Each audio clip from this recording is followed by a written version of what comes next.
Welcome to the Casting Across Fly Fishing Podcast. I'm Matthew of castingacross.com, where I explore the quarry and culture of fly fishing. This is episode 171. You know what that means? This is CoronaCast, week 100. What in the world does that mean, and why am I talking about something that we don't want to talk about anymore? Well, for the simple reason that I realized today as I was kind of doing some website maintenance here and there, that 100 weeks ago, on March 20th, 2020, I recorded a podcast called CoronaCast Week 1. That was March 20th, and so that would have been right at the very beginning of the pandemic in 2020, and I called that CoronaCast Week 1. I did a couple other ones afterwards, and I didn't go back and listen to them, but I think it was kind of me saying, all right, how's this going to affect fly fishing? How's this going to affect writing about fly fishing and podcasting about fly fishing? But that was 100 weeks ago. And so today I'm not going to talk about the virus a lot. I'm not going to talk about the way that our country and our states and our municipalities have handled the pandemic. I'm not going to talk about the vaccine, not going to talk about masks, any of that sort of stuff. I've got opinions on all of it, and I think that they're pretty good opinions, to be honest with you.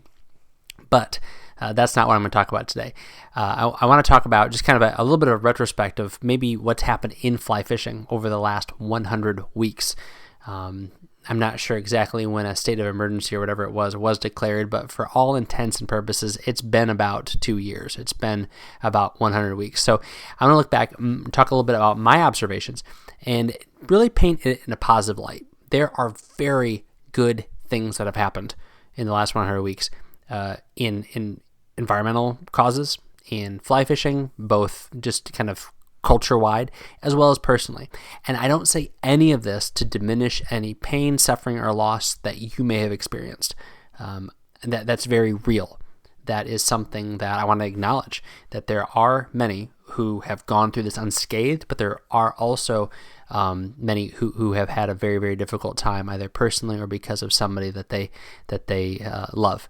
So I don't want to downplay that, and I don't want to diminish it just because we're kind of getting to a good place, it looks like, in after a long 2-year journey. I also wanted to mention that I've had it. I had what was probably the Delta variant, just based on the symptoms, and we had a really good go of it. And I don't say that in a sort of prideful way. It was only by grace that we made it through as well as we did. But I'm thankful that it didn't really hit my family and me very hard, that I was really only in bed for about a day and then just kind of lethargic for a couple of days. And what it did do, and this is kind of a microcosm of the last 2 years, is it forced me to slow down. I got so much good reading done. My family and I played some board games. We did a puzzle. We did the Costco puzzle. If you have a Costco membership, then you need to get the Costco puzzle that they have there. It's a really good puzzle, but it's a puzzle of Costco for I think it was $9. But we did that when we were in a little state-imposed exile. And all that to say, it was a good 10 days. That's when I got it, was when the CDC dropped the recommendation for 10 days of quarantine. Actually, no, it's 5 days of quarantines. Yeah, 5 days of quarantine and then 5 days with a mask on, I think is what happened when I was there. It's kind of hard to keep track of this stuff. But all that to say, that was good in a lot of ways. It was not good that I was sick. It was not good that my family was sick, but there was good things that came from it. And it's important that we think in categories like that. And that's a lot of what I wanted to look at over these next kind of 15 minutes. We think in categories. We are not, again, diminishing someone's discomfort, someone's death, because we talk about something good that happened to us while we were fishing in these last 2 years. Those are two separate categories, and we need to make that distinction. And we have to have the epistemological clarity, the way we think, that is to say, has to be rigorous enough and robust enough to be able to say both things at once. It's incredibly unfortunate that this is happening, but in spite of these incredible, unfortunate things happening, here's good that has come of it. And if we can't do that, if we can't nuance these things out, I think that just shows immaturity. Now, if you're not there because you've been personally affected at a significant degree, then I understand. I get it. It's very hard to see past that. At the same time, for those of us who have gone through this like relatively normally, or we have gotten sick, or it's been mostly minor inconveniences, then we need to acknowledge that even though something very, very bad happened, a lot of good things happened too. And maybe I'm getting more philosophical, and you know what I do for a living. I'm a pastor. Maybe I'm getting more ministerial than you were hoping for when you tuned in. But we're getting to fishing in a few minutes. Trust me. But I was doing some counseling recently, and talked about how contrast makes the good seem better. Contrast makes the good seem better. When you've had something bad happen, you really do appreciate the good things even more. When you're told you can't go to this place, when you finally can go back to this place, you enjoy shopping, eating, pursuing outdoor pursuits even more. I believe that fully. But again, not going to talk about why and how that happened. We're going to talk about the fact that it happened. And so what happened? So 2 years. Think about that. What have you done from a fly fishing perspective in the last 2 years? How about just fishing in general, hunting, hiking, camping, kayaking? I can say that there's probably a lot of factors that go into it, but I've done more outdoor stuff in the last 2 years than I have for probably the preceding 8 years. So what that means is that since I've had children, these last 2 years, I think I've been outdoors fly fishing, hunting, kayaking, trail running, hiking, and camping more than I did in any year or any 2 year set in the previous 8 years. So we were outside a lot. I remember when the pandemic first hit in March of 2020, my family and I were outside all of the time. Things were shut down. I wasn't supposed to go into work. All these things were happening. And we just went to the woods. And we hiked locally. We hiked up in the mountains. We went to the beach. I fished in the surf. We fished in ponds. We went out on rivers. We got a new kayak. We just spent so much time outside, and it was great. And it was a wonderful tension easing time when so much fear was running rampant in the culture. And I imagine that for a lot of us, fly fishing had that soothing kind of effect. A lot of us being outdoors was probably a way when there was a lot of uncertainty and a lot of fear, where we got outside and we felt safe. For all things we didn't know, we knew that if we were by ourselves in the woods, we were okay. And even if you are incredibly anxious or nervous about the virus, hopefully that's something that you can say. Hopefully that's something that you can acknowledge, that if you go somewhere remote and you hop out of your car, you throw your waders on, and you walk into the water, that no matter how concerned you are because of the messaging you're getting from the news, from your doctor, things like that, that you're okay there. And you're able to just spend some time either processing that experience and those thoughts, or not thinking about those experiences and those thoughts.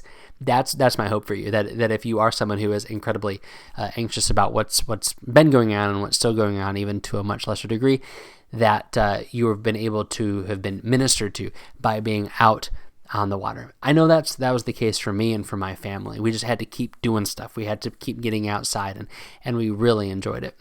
For me, though, if you've been a listener or reader for a few years, you know that in May, on Mother's Day of 2020, I fell out of a tree and I totally destroyed my ankle.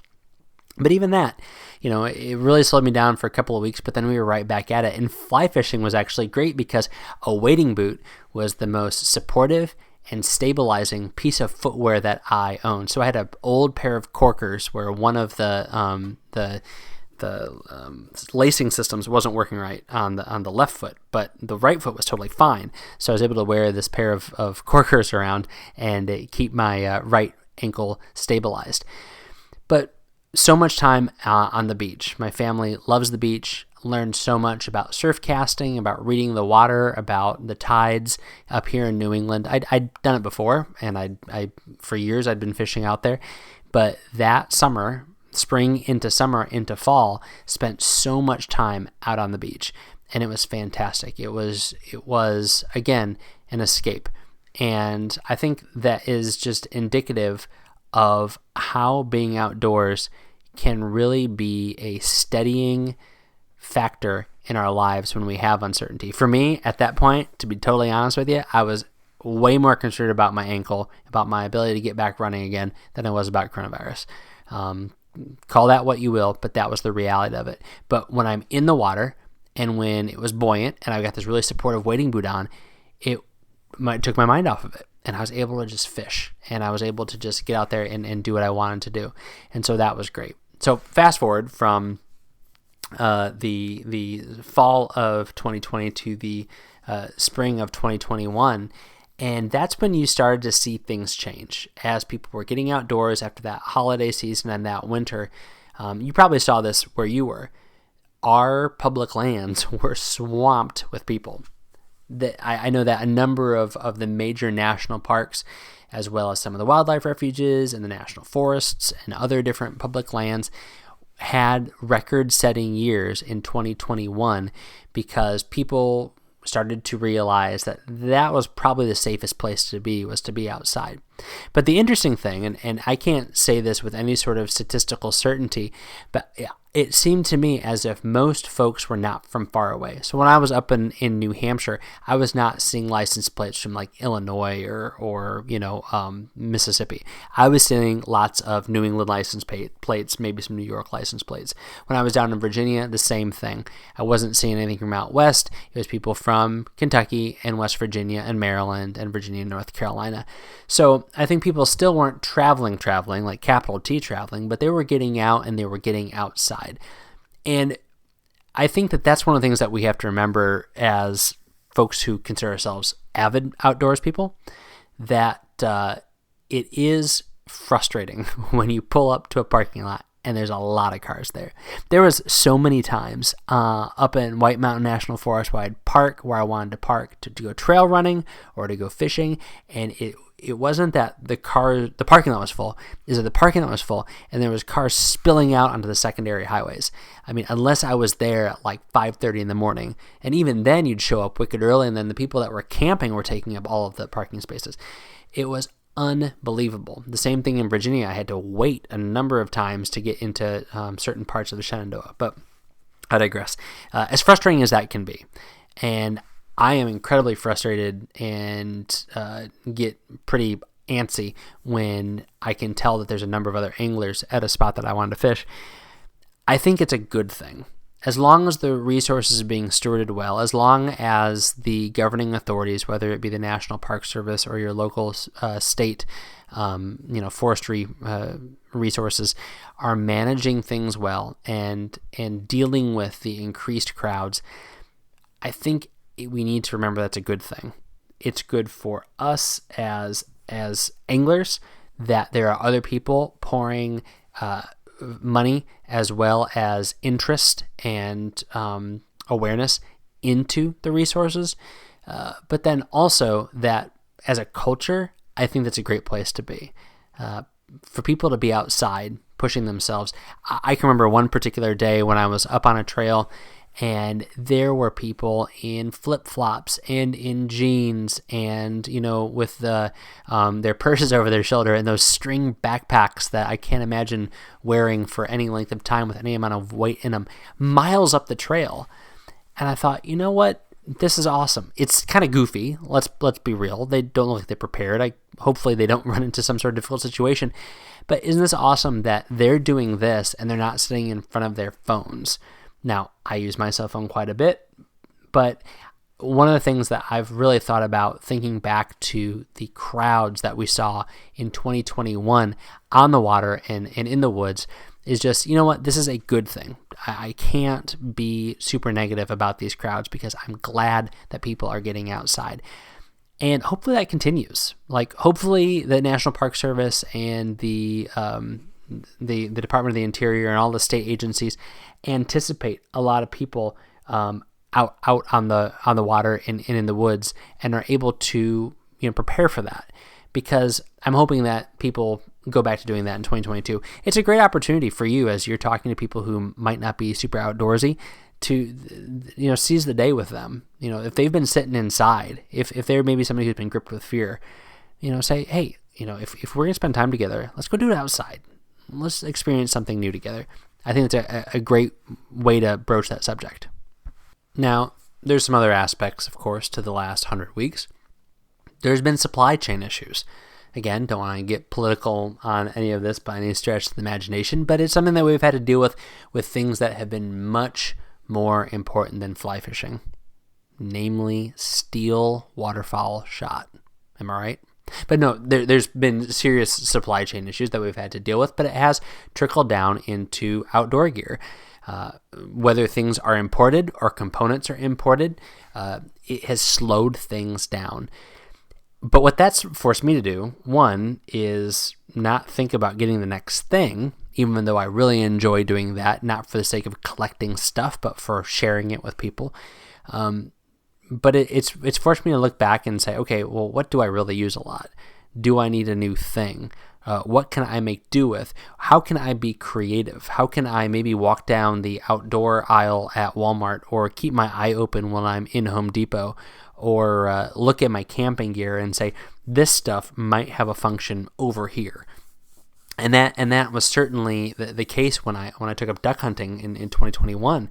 I'm certainly a beginner still, but looking around, I ended up buying some decoys, but everything else that I used, with the exception of decoys and calls, was stuff that I repurposed from other outdoor pursuits that I'm engaged in.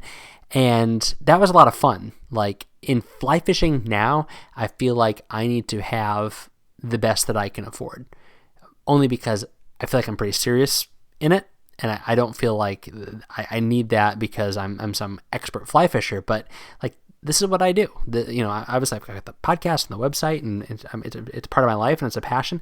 And so I really want to make sure I have kind of exactly what I need.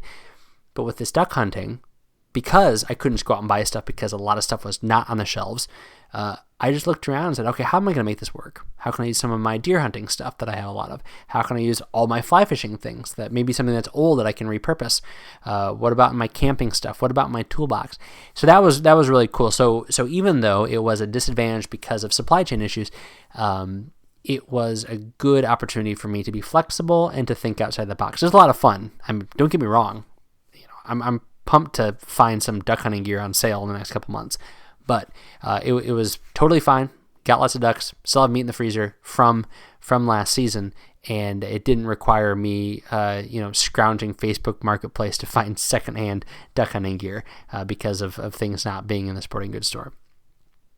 All right, last thing.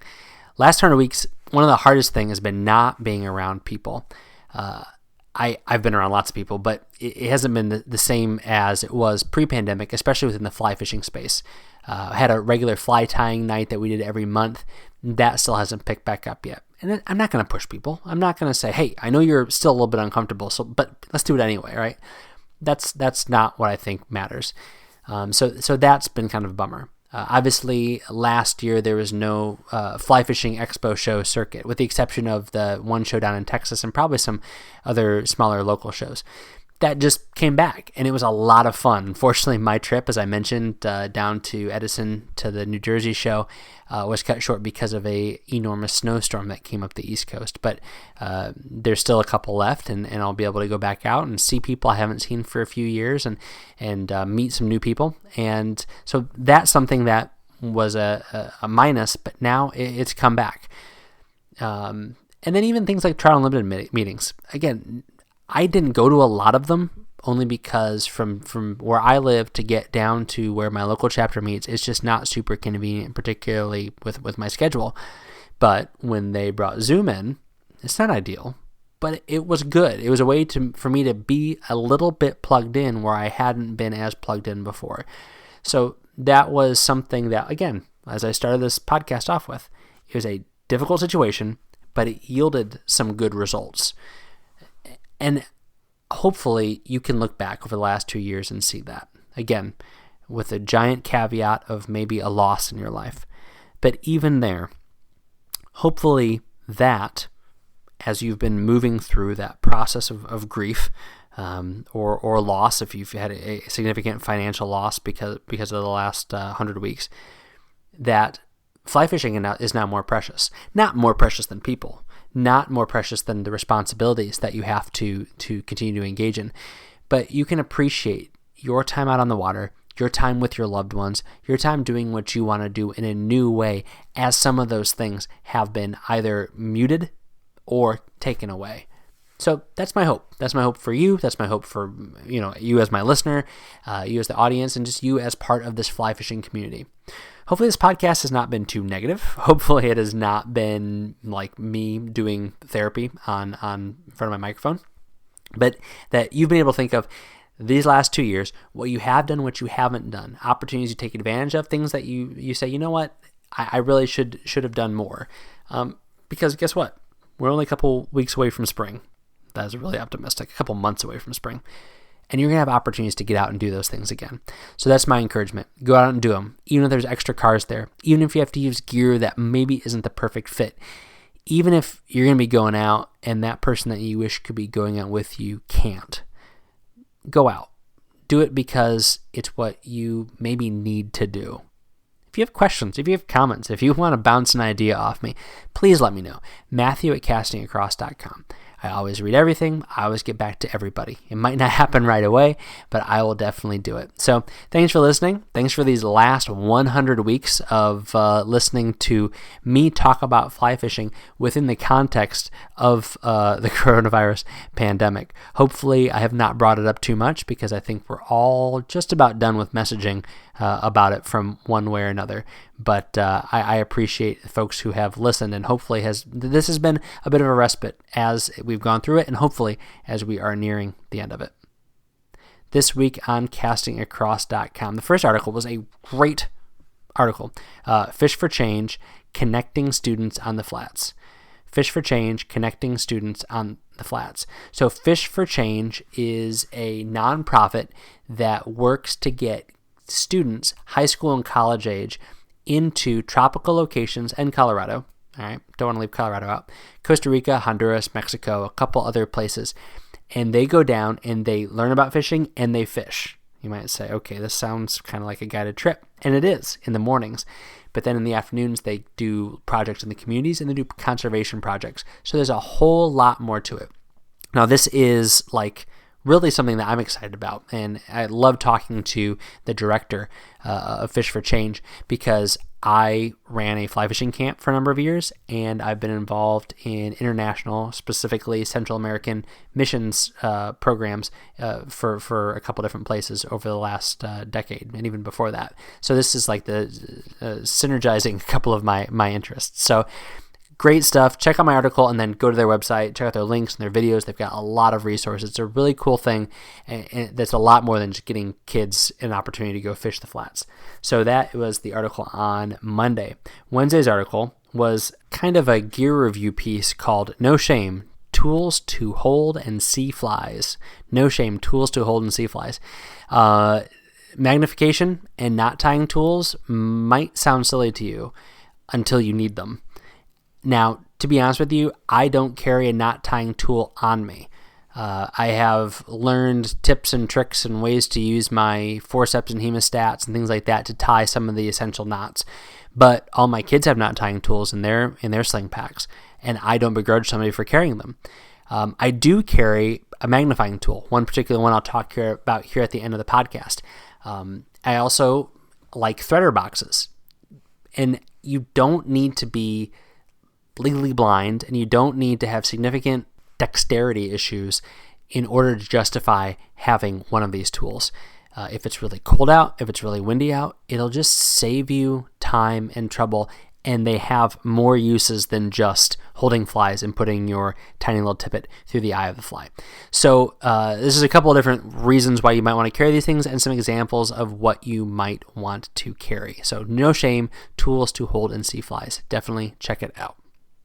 This week's recommendation on the podcast is one of those tools, the Magnifly, from the good people that make the Fly Trap Pro Series. The Fly Trap is like my absolute favorite, bar none, gadget for carrying, holding, and organizing my fly fishing tools. I've got one on every pack, but I have like my main one that has my favorite tippet spools, my favorite tools attached to it, so I can go from one pack to another pack, to my waders, to my pocket of my pants. It's awesome. Anyway, that's what I'm talking about. I'm talking about the Magnifly. So the Magnifly, it is a clip-on magnifying lens. 3x, it's pretty big. It's bigger than a silver dollar, and there's two really, really strong magnets at the base of it. So I have decent eyesight. That being said, there's times when I'm untangling knots or when I am doing some like fine work in tying on droppers that I say, you know what, I could use a little bit of help here. So this thing folds flush and folds out of the way. So I put it like on like my waiter strap so it's high up, or I can put it on the strap of my sling pack so it's even behind me. And then it rotates and it swivels so you can position it exactly where you want it, get that 3x magnification. If you have eyesight issues at all or not, it just is a great little help. And again, totally unobtrusive, comes in at like $15, and it's just a great little tool. So again, the MagnaFly, made by Artisan Anglers, the same folks that do the Flytrap Pro series. I will put a link to where you can find it on the show notes for this page on castingacross.com. But definitely recommend checking it out, even if you don't think you need it. It's a good thing to have in case you do need it. Thanks for listening to the Casting Across Fly Fishing Podcast. Please subscribe to your favorite podcast app and rate the podcast in iTunes. Then head over to castingacross.com for 3 posts a week on the people, places, and things that go into the pursuit of fish.